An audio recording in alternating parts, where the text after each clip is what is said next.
Hello friends, कैसे हैं आप लोग। मैं रितेश व्यास व्यास ट्यूटोरियल के ऊपर आपके लिए एक ऑनलाइन क्लास लेके आया हूँ और ये ऑनलाइन क्लास है बेसिस के ऊपर। बेस क्या होते हैं, ठीक है ना। जो सार होते हैं वो क्या होते हैं, हम उनके बारे में डिस्कस करेंगे। मित्रों, मैं आपको बता दूं कि ये वाली क्लास 10th स्टैंडर्ड के लिए बहुत इम्पोर्टेंट क्लास है, ठीक है। और इसके साथ में मैं मेडिकल के 12th के 11th के बायोलॉजी के टॉपिक लेके आऊँगा।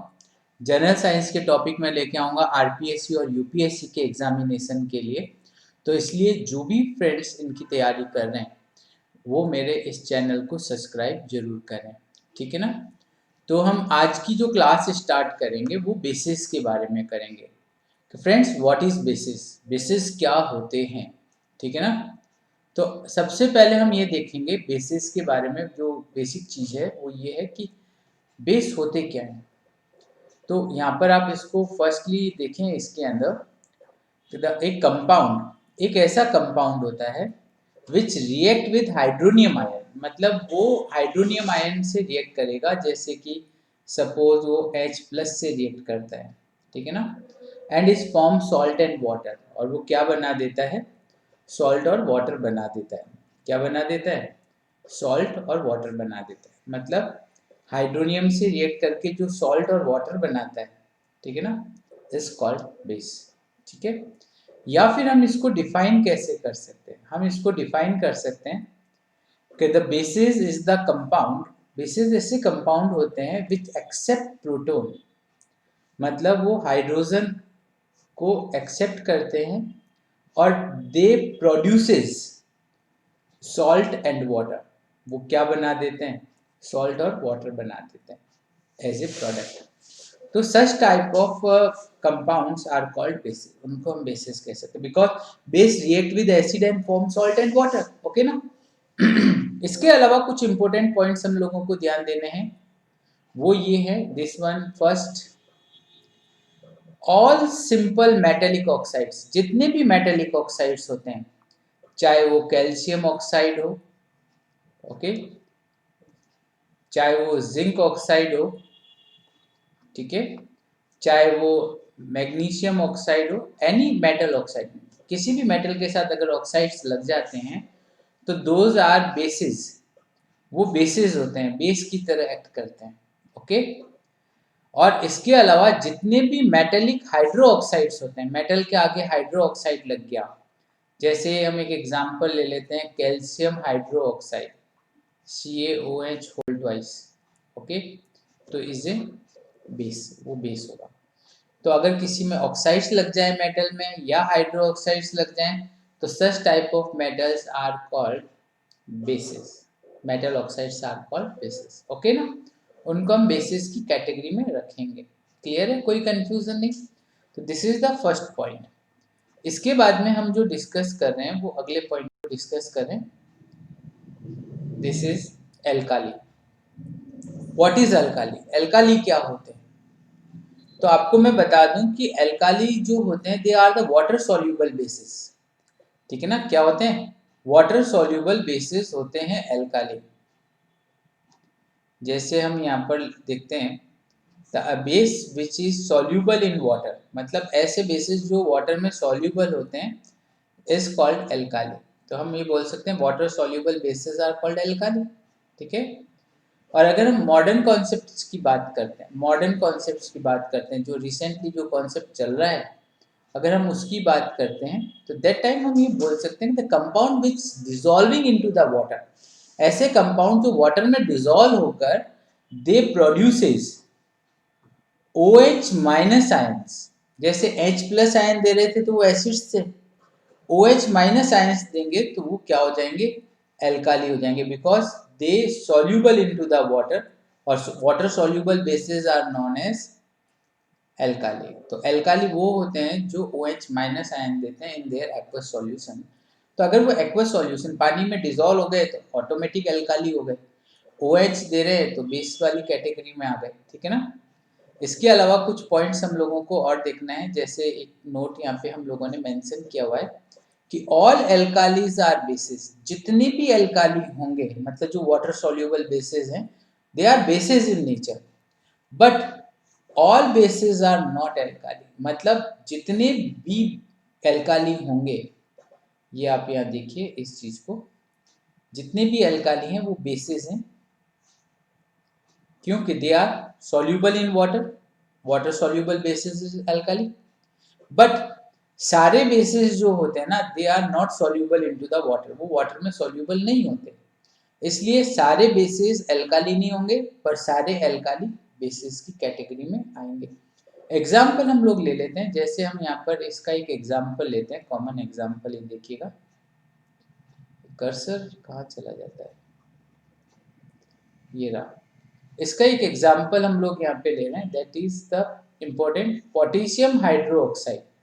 ओके, जो पोटेशियम हाइड्रोक्साइड है KOH, ओके ना, वो बेस है, क्योंकि इसमें OH आता है, क्योंकि इसको वाटर में आप डिजोल्व करते हो तो OH माइनस आयन देता है, तो आप अगर इसको वाटर में डिजोल्व करोगे तो K प्लस और OH माइनस आयन देगा, क्या देगा, OH माइनस आयन देगा, ठीक है।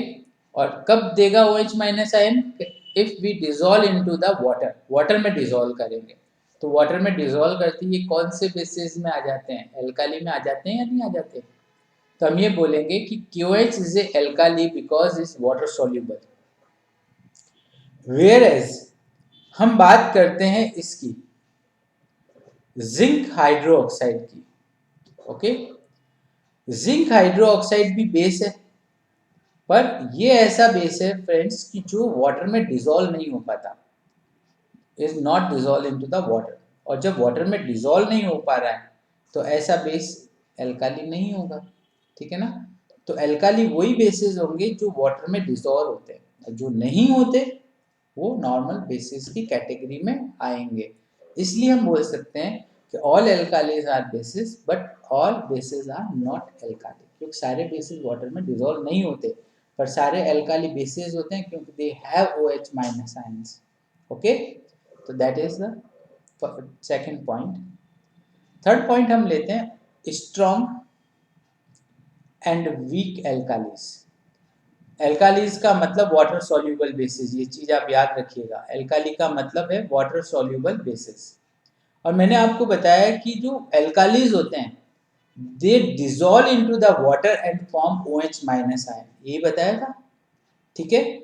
अब ऐसे पर्टिकुलर बेसिस जो वाटर में डिजोल्व हो जाते हैं and they completely dissolve into the water and form OH minus ion, ठीक है ना, मतलब कि अगर वो कंप्लीटली डिजोल्व हो जाते हैं, ठीक है ना, किसके अंदर डिजोल्व हो जाते हैं, वो अपने एक्वस सॉल्यूशन के अंदर कंप्लीटली डिजोल्व हो जाते हैं, ठीक है ना। तो अगर वो अपने एक्वस सॉल्यूशन में कंप्लीटली डिजोल्व हो जाएंगे, पानी में डिजोल्व हो जाएंगे, तो इज एल्काली, और कंप्लीटली हो जाएंगे तो स्ट्रॉन्ग एल्काली, स्ट्रॉन्ग एल्काली में आ जाएंगे वो, अगर कंप्लीटली हो जाएंगे। जैसे कंप्लीटली डिजोल्व हो जा रहे थे, कंप्लीटली डिजोल्व होने वाले जो है वो स्ट्रॉन्ग एसिड्स थे, वैसे वैसे कंप्लीटली डिजोल्व होने वाले स्ट्रॉन्ग एल्काली की कैटेगरी में आ जाएंगे।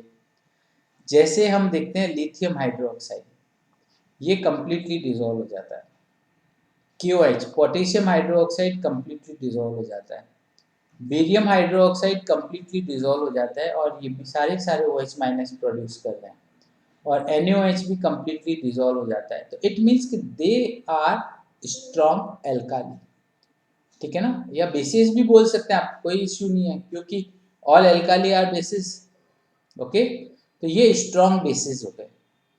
वेयर एज अगर ये पार्शली डिसोशिएट हो, पूरा डिसोशिएट ना हो, एक मिनट, पूरा डिसोशिएट नहीं हो, और ये केवल पार्शियली डिसोशिएट हो, मतलब थोड़ा सा डिसोशिएट हो, थोड़ा सा डिवाइड हो OH माइनस में, पूरा नहीं हो, तो हम ये बोल सकते हैं कि इज ए वीक एल्काली, वो क्या हो जाएंगे, वीक एल्काली की कैटेगरी में आ जाएंगे, तो वो क्या हो जाएंगे, वीक एल्काली हो जाएंगे।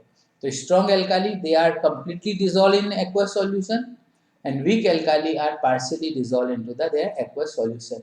फॉर एग्जांपल हम यहाँ ले लेते हैं NaOH, ठीक, NH4OH, NH4OH is dissociate into the NH4 plus OH minus, ठीक है। कैल्शियम हाइड्रोक्साइड इसे Ca प्लस OH माइनस 2, ठीक है, सॉरी OH माइनस, और लास्ट आ जाता है MgOH, ये भी Mg और OH में डिसोशिएट हो जाता है। तो ये जो डिसोसिएशन हुए हैं इनके, ये सारे के सारे डिसोसिएशन पार्शियली हुए हैं। तो ये कौन सी कैटेगरी में आ जाएंगे कि ये वीक हो जाएंगे, क्या हो जाएंगे, वीक एल्काली हो जाएंगे। समझ गए, क्लियर है। तो स्ट्रॉन्ग एल्काली कंप्लीटली डिसोशिएट होंगे, वीक एल्काली पार्शियली डिसोशिएट होंगे, ओके ना। चलिए the next one is general properties. इनकी जनरल प्रॉपर्टीज क्या है एल्कालीज और बेसिस की।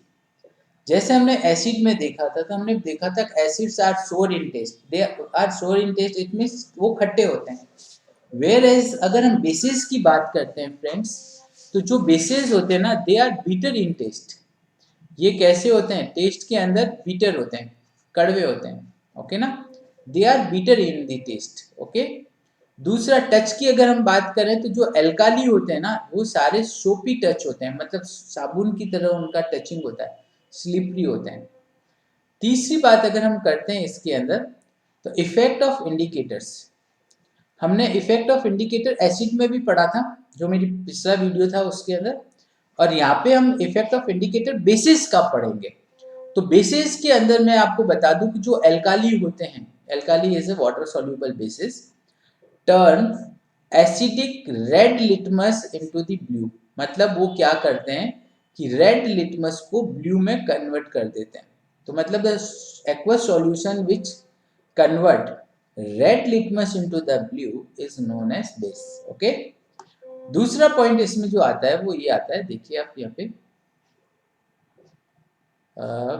ये आता है एल्काली सॉल्यूशन। जो एल्काली सॉल्यूशन होते हैं, मतलब बेसिस जो होते हैं, वो क्या करते हैं कि कुछ इंडिकेटर्स आते हैं। उन इंडिकेटर्स की मैं बात करता हूँ, मिथाइल ऑरेंज, एक तो इंडिकेटर मिथाइल ऑरेंज होता है, और एक इंडिकेटर होता है फिनोफ्थलीन, ओके। मतलब ये दो इंडिकेटर सिंथेटिक इंडिकेटर्स हैं। तो अगर ऐसा सॉल्यूशन, ठीक है ना, जो क्या करता हो, एसिडिक पिंक मिथाइल सॉल्यूशन को, मतलब जो acidic pink methyl orange solution है, उसको येलो में कन्वर्ट कर दे। किस में कन्वर्ट कर दे, येलो में कन्वर्ट कर दे, तो is known as base, okay. और फिनोफ्थलीन के अंदर क्या करेंगे ये लोग, ये देखेंगे इसमें एल्काली जो होते हैं, फिनोफ्थलीन को क्या करेंगे कि फिनोफ्थलीन को कलरलेस से पिंक कर देंगे। फिनोफ्थलीन को अगर पिंक कर दे और मिथाइल ऑरेंज को येलो कर दे, ठीक है ना, तो इट मीन्स कि वो बेस या एल्काली है। इसके अलावा आपने देखा होगा काफ़ी बार कपड़ों के ऊपर टर्मरिक गिर जाती है, हल्दी गिर जाती है, आपने देखा होगा। तो टर्मरिक जो होता है वो नेचुरल इंडिकेटर होता है, और कपड़ों पे जब टर्मरिक गिर जाता है और हम लोग उसको जब साबुन से धोते हैं, तो उसका पीला कलर ब्राउन हो जाता है, होता है नहीं होता। तो यही होता है कि जो साबुन होगा वो एल्काली नेचर का होगा, वो क्या करेगा, टर्मरिक को येलो से ब्राउन में कन्वर्ट कर देगा। किस में कन्वर्ट कर देगा, ब्राउन में कन्वर्ट कर देगा। समझ गए। तो ये इनके कुछ इंडिकेटर के इफेक्ट हो गए। इसके बाद में हम बात करते हैं कोरोसिव नेचर। कोरोसिव नेचर के अंदर हम बात करेंगे, जैसे इसके अंदर आप देखो कि जितने भी एल्कालीज होते हैं दे आर कोरोसिव नेचर। जैसे हम एग्जांपल लेते हैं NaOH का, सोडियम हाइड्रोक्साइड ले लीजिए फ्रेंड्स, या हम पोटेशियम हाइड्रोक्साइड की बात करते हैं, KOH की हम बात करते हैं। अगर ये इनका कंसंट्रेटेड पार्ट अगर हमारी स्किन के कांटेक्ट में आता है, तो इट प्रोड्यूस बर्निंग सेंसेशन। ये क्या प्रोड्यूस करेगा, बर्निंग सेंसेशन प्रोड्यूस करेगा, ठीक है ना। तो ये चीज़ आपको याद रखनी है, ठीक है। तो इनको डायरेक्ट टच नहीं करना है, क्योंकि ये कंसंट्रेटेड फॉर्म में they produce burning sensation to our body, okay. चलिए the next one is conduction of electricity. हम जो टॉपिक डिस्कस कर रहे हैं वो करेंगे अब कंडक्शन ऑफ इलेक्ट्रिसिटी। कि जो बेसिस होते हैं, एसिड्स होते हैं, एल्कालीज होते हैं, वो इलेक्ट्रिसिटी के साथ कैसा बिहेव करते हैं। तो मैं आपको बता दूं कि एल्कालीज जो होते हैं they dissociate into the water completely और पार्शियली, ठीक है। उसके हिसाब से हम उनको स्ट्रॉन्ग और वीक बेसिस की कैटेगरी में रखते हैं। तो आपको मैं बता दूं कि कंडक्शन ऑफ इलेक्ट्रिसिटी जो हो वो इनकी एसिड की जैसी जैसी होगी। एसिड्स जो होता है, ठीक है, उनका एक्वस सॉल्यूशन जब वो हम उनको वाटर में मिलाते हैं, किस में मिलाते हैं, वाटर में मिलाते हैं, तो वो अपने आयंस में डिसोशिएट हो जाएगा।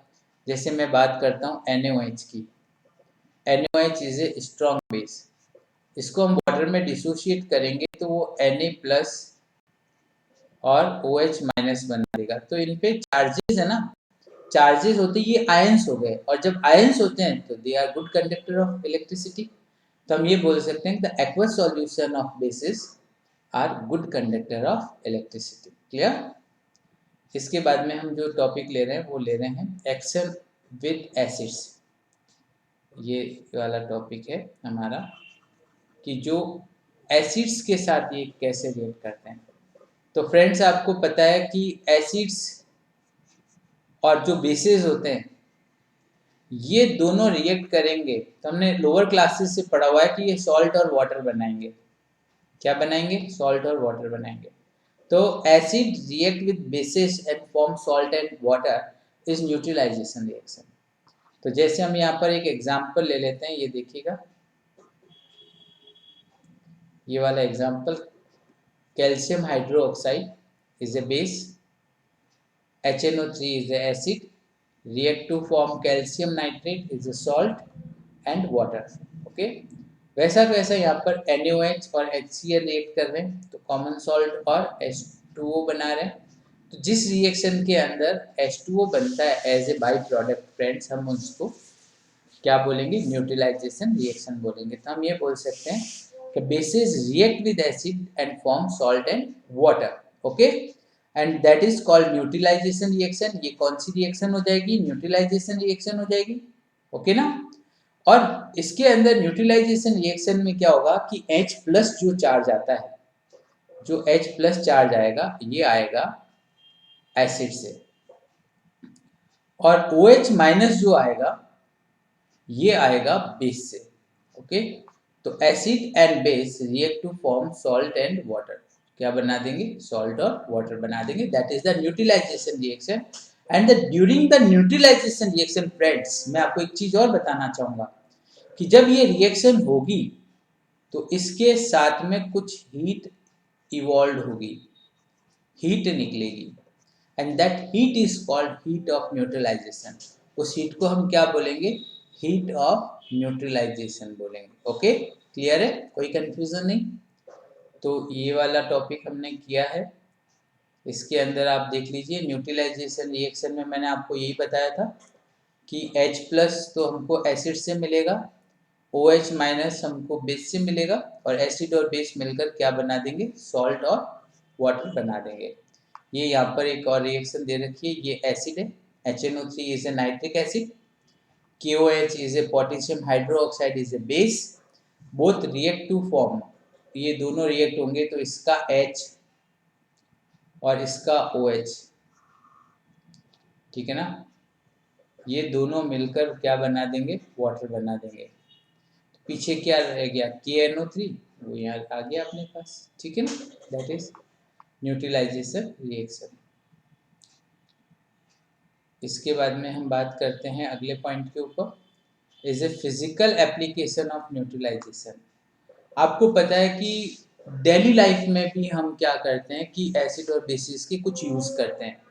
जैसे आपने देखा होगा कि जब एसिड रेन होती है, कौन सी रेन होती है, एसिड रेन होती है। मैं इसको यहाँ ले लेता हूँ, एसिड रेन होती है। जब एसिड रेन आप लोगों ने सुना हुआ होगा, जब एसिड रेन होगी तो दैट टाइम क्या होगा कि सॉइल की एसिडिटी बढ़ जाएगी। क्या बढ़ जाएगी, सॉइल की एसिडिटी बढ़ जाएगी। और जब सॉइल की एसिडिटी बढ़ जाती है तो प्लांट्स की रूट्स डैमेज हो जाती है, जिससे क्रॉपिंग अच्छी नहीं हो पाती। इसलिए फार्मर्स क्या करते हैं, इसलिए फार्मर्स क्या करते हैं कि अपनी सॉइल की एसिडिटी चेक कराते हैं। इफ द एसिडिटी इंक्रीजेस, ठीक है ना, तो वो क्या करेंगे कि जो लाइम होता है, लाइम का मतलब ये नींबू नहीं है, लाइम का मतलब यहाँ पे चूना है, ठीक है, लाइम को पाउडर बनाकर उसको स्प्रेड कर देंगे, क्योंकि जो लाइम होता है वो एसिड से रिएक्ट करके क्या बना देगा, बेस बना देगा। क्योंकि देखो मैं आपको एक छोटी सी चीज बताता हूँ, जैसे CaO जो है, लाइम है, ये H2O से रिएक्ट करेगा, और चलो इसको मैं यहाँ पे तो थोड़ा सा रब कर देता हूँ, और पेन को थोड़ा सा बड़ा कर देता हूँ। पेन को बड़ा करना भी जरूरी है। यहाँ पे CaO और H2O जो है ये मिलकर क्या बना देंगे, CaOH होल ट्वाइस, और साथ में ये क्या बना देंगे, CO2, ठीक है। ये जो बना है ये बेस है। तो जो लाइम होगा ये वाला, ये लाइम जो है ये बेस बना देगा वाटर से रिएक्ट करके, ठीक है ना। और ये जो बेस होगा ये एसिड से रिएक्ट करके उसको न्यूट्रलाइज कर देगा, उदासीन बना देगा, ठीक है ना। इसके बाद में आपने देखा होगा the person suffering from the stomach acidity, आपने देखा होगा पेट में कई लोगों के एसिडिटी हो जाती है, खाना खाते हैं और जलन होने लग जाती है, गैस बन जाती है, तो वो जो बर्निंग सेंसेशन होता है वो एसिडिटी कहलाती है। और उस एसिडिटी को न्यूट्रलाइज करने के लिए आपको पता है फ्रेंड्स कि डॉक्टर एंट एसिड्स देते हैं, एंट एसिड्स की टेबलेट्स आती हैं वो देते हैं, वो बेस होता है, वो अंदर जाकर एसिड को न्यूट्रलाइज कर देगा, ठीक है। और जनरली एंट एसिड के अंदर मेनली मैग्नीशियम हाइड्रो ऑक्साइड होता है, MgOH, क्या होता है, MgOH,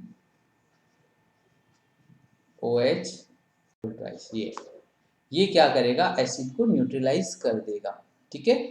इसके अलावा भी आपने देखा होगा कुछ एंट स्टिंग्स होती हैं, जैसे कि हनी बीज वगैरह, अगर हनी बीज किसी को काट लेती है तो वहां पर एक पेन भी होता है और जलन भी होती है, due to the formic acid, क्योंकि वो जब काटता है तो वहाँ पर उसमें स्टिंग के अंदर वो फॉर्मिक एसिड बाहर निकालता है, और वो एसिड हमारी बॉडी में जाएगा तो वहाँ पे पेन और बर्निंग सेंसेशन करेगा। तो इसको न्यूट्रलाइज करने के लिए, क्योंकि एसिड गया है, एसिड को न्यूट्रलाइज करना है फ्रेंड्स, तो हम क्या करेंगे, उसमें बेस मिला देंगे। तो हम क्या करते हैं कि उसको न्यूट्रलाइज करने के लिए सॉप की रबिंग कर देंगे, साबुन रगड़ेंगे क्योंकि साबुन के अंदर बेस होता है, या फिर उसमें हम जो बेकिंग पाउडर है वो लगा देंगे तो वो बेस होता है, या पेस्ट होता है दांतों वाला वो लगा देंगे, उससे भी क्या होता है वो बर्निंग सेंसेशन कम हो जाता है, ठीक है ना। क्योंकि जनरली उसमें जो बेस होगा वो एसिड को न्यूट्रलाइज कर देगा, ओके ना। तो ये इसकी कुछ एप्लीकेशंस हैं न्यूट्रलाइजेशन के इन आवर डेली लाइफ। इसके बाद में हम बात करते हैं कुछ और एप्लीकेशंस के बारे में, जिसके अंदर आपने देखा होगा कुछ पर्टिकुलर स्टिंग्स ऐसे हो जाते हैं जिसमें कि वो एसिड की जगह वो बेस निकाल देते हैं, जैसे इन्होंने फॉर्मिक एसिड निकाला हनी बी ने, वैसे येलो वास्प करके जो पर्टिकुलर एनिमल्स होते हैं वो बेसिस एल्काली का सीक्रेशन करते हैं। तो अगर उसको न्यूट्रलाइज करना है तो हम क्या करेंगे, एसिटिक एसिड जो होता है हमारे घर में सिरका वगैरह उसका रबिंग करेंगे, क्योंकि बेस को न्यूट्रलाइज एसिड करेगा, एसिड को न्यूट्रलाइज बेस करेगा, है ना। तो ये हम लोग इसमें यूज करेंगे, ये चीज याद रखिएगा, ये जनरली बहुत कम बुक्स के अंदर होती है, तो इसको आपको मैं कहूँगा कि आप इसे याद रखेंगे। इसके बाद में हम बात करते हैं कि आपने देखा होगा जो सबमरीन्स होती हैं, पनडुब्बियाँ होती हैं, जो एस्ट्रोनॉट्स होते हैं जो स्पेस में जाते हैं, तो वहाँ पर वो ब्रीथ तो करेंगे ना, रेस्पायर तो करेंगे ना। तो आपको पता है कि जब हम एक्सेल करते हैं उसमें कौन सी गैस बाहर निकलती है, कार्बन डाइऑक्साइड। अब कार्बन डाइऑक्साइड बाहर निकलेगी और वो उस एरिया, छोटे से एरिया में ज़्यादा हो जाएगी तो क्या करेगी, वो प्रॉब्लम क्रिएट करेगी। इसलिए जो सबमरीन्स में और जो एस्ट्रोनॉट्स जिन प्लेन्स में जाते हैं वो अपने साथ में लिथियम हाइड्रो ऑक्साइड्स भी लेके जाते हैं, क्योंकि जो लिथियम हाइड्रो ऑक्साइड होता है ना मित्रों, ये क्या होता है कि कार्बन डाइऑक्साइड को एब्जॉर्ब कर लेता है, ठीक है ना। तो जो कार्बन डाइऑक्साइड निकालेंगे उसको वो न्यूट्रलाइज कर देगा या उसको एब्जॉर्ब कर लेगा, ठीक है ना, जिससे उस एरिया में कार्बन डाइऑक्साइड नहीं रहेगी, ठीक है ना, क्योंकि बहुत लॉन्गर टाइम तक वो वहाँ पे पानी के अंदर या स्पेस में रहते हैं, तो वो ज़्यादा उसको कैसे करेंगे, तो उसको करने के लिए लिथियम हाइड्रोक्साइड का वो यूज़ करते हैं। ओके, इसके अलावा ये दोनों रिएक्शंस नेक्स्ट स्लाइड में वापस आ रही है, तो मैं उसको वहीं पे आपको एलोबरेट करके समझा देता हूँ। ओके, अगली स्लाइड के अंदर हम बात करते हैं reaction with metal. Reaction with metal, आपको मैं बता दूं कि जितने भी बेसेस होते हैं या जितने भी एसिड्स होते हैं वो सारे मेटल से रिएक्ट करके हाइड्रोजन गैस निकालते हैं। बट सम बेसिस, कुछ बेसिस होंगे जैसे कि सोडियम हाइड्रोक्साइड NaOH, ठीक है, या पोटेशियम हाइड्रोक्साइड, ये कुछ बेसिस ऐसे हैं जो मेटल से रिएक्ट करते हैं। जैसे सोडियम हाइड्रोक्साइड ने मेटल से रिएक्ट किया, जैसे सोडियम हाइड्रोक्साइड है, इसने मेटल से रिएक्ट किया, ठीक है ना, और इन्होंने सोडियम जिंकेट बना दिया और hydrogen gas as a by product बाहर निकाल दी। ओके, वेयर एज वहीं पर सोडियम हाइड्रोक्साइड एल्यूमिनियम से भी रिएक्ट करता है, तो सोडियम एल्यूमिनेट बना देगा और हाइड्रोजन गैस बाहर निकाल देगा। तो कहने का मतलब कि सम bases react with metal and evolve hydrogen gas as a byproduct। Okay, पर हम इसमें ये देख सकते हैं ऑल एसिड्स, जितने भी एसिड्स हैं दे इवॉल्व हाइड्रोजन गैस, और बेसिस में कुछ बेसिस होंगे। ओके, अगला पॉइंट हम लोग लेते हैं reaction with non metal oxide. जैसे मैंने शुरू में आपको बताया था कि नॉन मेटल ऑक्साइड्स जो होते हैं, जैसे carbon is a non metal, ये ऑक्सीजन से रिएक्ट करके कार्बन डाइऑक्साइड बना देता है, तो ये नॉन मेटल ऑक्साइड हो गया। ओके, तो नॉन मेटल ऑक्साइड्स जो होते हैं दे रिएक्ट विद बेसिस, क्योंकि नॉन मेटेलिक ऑक्साइड्स जो होते हैं ये जो होते हैं ये एसिडिक नेचर के होते हैं। अब कोई कहेगा सर ये एसिडिक नेचर के कैसे हो गए, ठीक है, तो मैं वो भी बता देता हूँ आपको कि जो नॉन मेटेलिक ऑक्साइड्स हैं, मैं यहाँ पर नीचे यहाँ पे बना देता हूँ कि जैसे हम बात करते हैं कार्बन डाइऑक्साइड की, ठीक है, अगर कार्बन डाइऑक्साइड की वाटर से रिएक्शन की जाए, ठीक है, कर दी, तो क्या बन गया, एक मिनट इसको मैं इरेज कर देता हूँ और वापस पेन को यूज कर लेते हैं हम लोग। इससे रिएक्ट करके ये क्या बना देगा, H2CO3, और ये एसिड है, ठीक है, तो एसिड बना रहा है। तो नॉन मेटेलिक ऑक्साइड का एक्वस सॉल्यूशन एसिडिक नेचर का होता है, इसलिए क्या होगा कि ये नॉन मेटेलिक ऑक्साइड एसिड हो गए, ये एसिड हो गया, ये बेस हो गया, और एसिड जब बेस से रिएक्ट करता है फ्रेंड्स तो क्या बनाता है, सॉल्ट बनाता है, और क्या बनाता है, वाटर बनाता है। समझ गए ना, सिंपल है। तो non metallic oxides are acidic in nature, they react with bases and form salt and water. Okay, next one is indicators. मैंने आपको पहले भी बताया था कि इंडिकेटर्स जो हम लोगों ने देखे थे वो दो टाइप के थे, एक तो था नेचुरल इंडिकेटर और एक था synthetic indicator. Natural indicator nature से मिलते हैं हमको, जैसे कि टर्मरिक हो गया, हल्दी हो गई, लिटमस हो गया जो लाइकेन से मिलते हैं हम लोगों को, और सिंथेटिक इंडिकेटर्स वो होते हैं जिनको हम बनाते हैं, जैसे मिथाइल ऑरेंज और फिनोफ्थलीन। मिथाइल ऑरेंज में मैंने बताया था कि एसिड के साथ में तो पिंक कलर देंगे और बेस के साथ येलो कलर देंगे। फिनोफ्थलीन जो है वो एसिड के साथ कोई कलर नहीं देंगे और बेस के साथ ये पिंक कलर देंगे, ठीक है ना। तो ये एसिड और बेस के कुछ इंडिकेटर्स होते हैं जिनको हमने डिस्कस किया था सबसे शुरू में। अब हम बात करते हैं ऑल्फैक्टिक इंडिकेटर। इसके बारे में पूछा गया है, बोर्ड में क्वेश्चन भी आया है कि एक विजुअली चैलेंज पर्सन है जो देख नहीं पाता, तो वो कैसे डिफ्रेंशिएट करेगा कि कौन एसिड है और कौन बेस है। तो इसके लिए वो ऑर्डर से ही करेगा, स्मेल से ही करेगा, देख तो पाएगा नहीं कलर्स को। तो ऐसे जो इंडिकेटर्स होते हैं जो विजुअली चैलेंज भी यूज कर सकते हैं, वो ऑल्फैक्टिक इंडिकेटर होते हैं जो स्मेल से पता चलते हैं। और उनमें एक होता है अनियन, एक होता है वेनिला एसेंस और एक होता है क्लोव ऑयल। क्लोव मतलब जो लौंग का तेल जो होता है, ठीक है। तो ये 3 इंडिकेटर्स होते हैं जो ऑल्फैक्टिक इंडिकेटर्स होते हैं। विजुअली चैलेंज पर्सन इससे इजीली डिफ्रेंशिएट कर सकते हैं कि कौन सा एसिड है और कौन सा बेस है। ओके, तो ये हमारा हो गया आज का बेस वाला पोर्शन। अब मित्रों मैं आपसे एक चीज़ और पूछ रहा था कि अगर इसमें कोई भी डाउट है, इस चैप्टर में कोई भी डाउट है, तो आप कमेंट जरूर करिएगा। और दूसरा, मैं इस क्लास के अंदर साथ में 10th क्लास की जनरल साइंस, 12th की बायो, 11th की बायो, ठीक है, साथ में आरपीएससी और यूपीएससी के जो भी कॉम्पिटिटिव एग्जामिनेशंस के जो चैप्टर्स हैं उनके थियोरी के बारे में इसमें हम डिस्कस करेंगे। तो आपका कोई सजेशन है तो वो भी आप हमें दीजिएगा, तो बिल्कुल हम इसको कंटिन्यू करेंगे। ओके, तो आज इतना ही करेंगे। Bye, good night.